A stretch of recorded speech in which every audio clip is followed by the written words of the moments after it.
Well, hi traders and friends. Happy New Year. It's my first video for the year. I did a Friday night video and a weekend video, so if you get a chance, check those out. But anyway, I'm going to do a real quick one.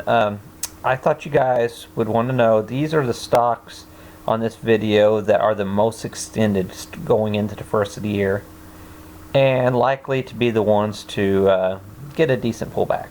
Okay. If anything pulls back decently for profit taking, these here would be good candidates. Not to say they all will, but just something to think about. But at any rate, CVS for one, CVX, that's a oil company. So if oil were to start coming in a little bit, or if if the market starts selling off, the oil will probably, the XLE will probably come down with the markets and get some of the froth. You see the distance from the weekly SMA, 20 SMA. When you start getting really extended like that, it's a pretty good chance we're going to come back in. And we're already right up here. We're not only at trend resistance, a double top resistance area. If you go out in time on a weekly, that's a double top.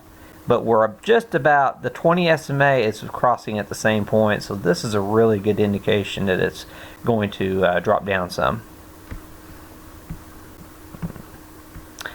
Halliburton's another oil company.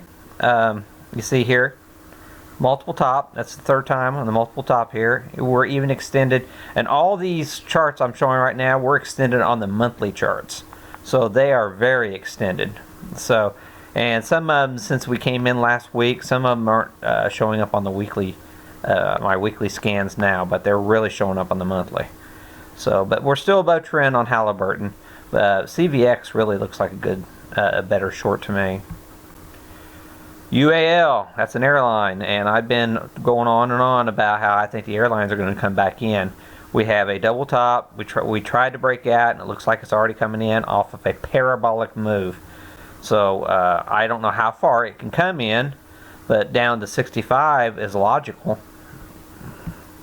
Okay, we got another double top on Love, Southwest Airlines, and we were rolling back over. We crossed the trend line, but we didn't get too much reaction last week, and we're testing that 20 SMA right now. But we're even getting some negative divergences on some of these charts, on the daily charts, for bullish indication. Marriott, for whatever reason with the airlines, it's just went to the moon ever since their earnings came out. And if you notice, they were way down here at around 67, 68 on their earnings, and wham, look what happened. So this thing has been on fire since earnings. Everything, perfection is priced in on this stock, in my opinion, and just needs a little breather. But Discover Financial, you see, you have an inverted head and shoulders that we broke out, like on a lot of the financials. Well, we're right up here getting awful close. It's like 74 or 75, and we haven't quite tagged it yet, the entire measured move. And the first of the year, I think the financials are going to go up a little bit further. So this one's on watch for a potential short, but it is an extremely overextended stock.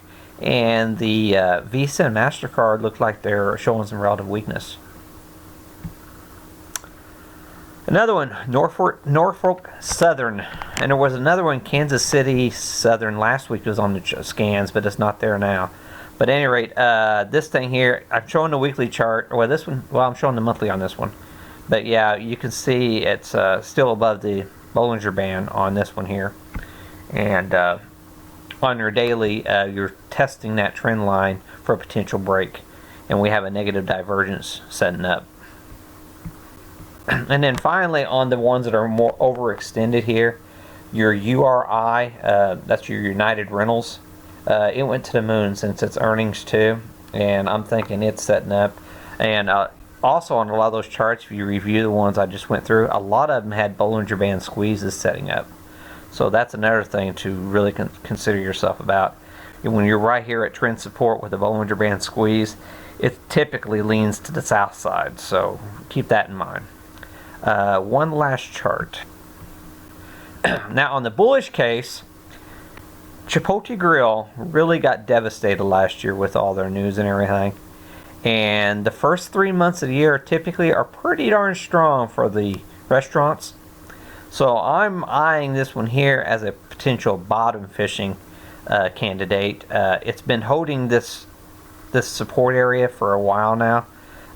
You would want to keep a fairly tight stop on it, of course, but at any rate, I'm thinking as long as I think the tax loss stuff's gone, and if money starts rotating into restaurants, that Chipotle Grill could get a decent bid. But at any rate, that's all I have to say, and we'll get all prepared to trade Tuesday. Thanks a lot.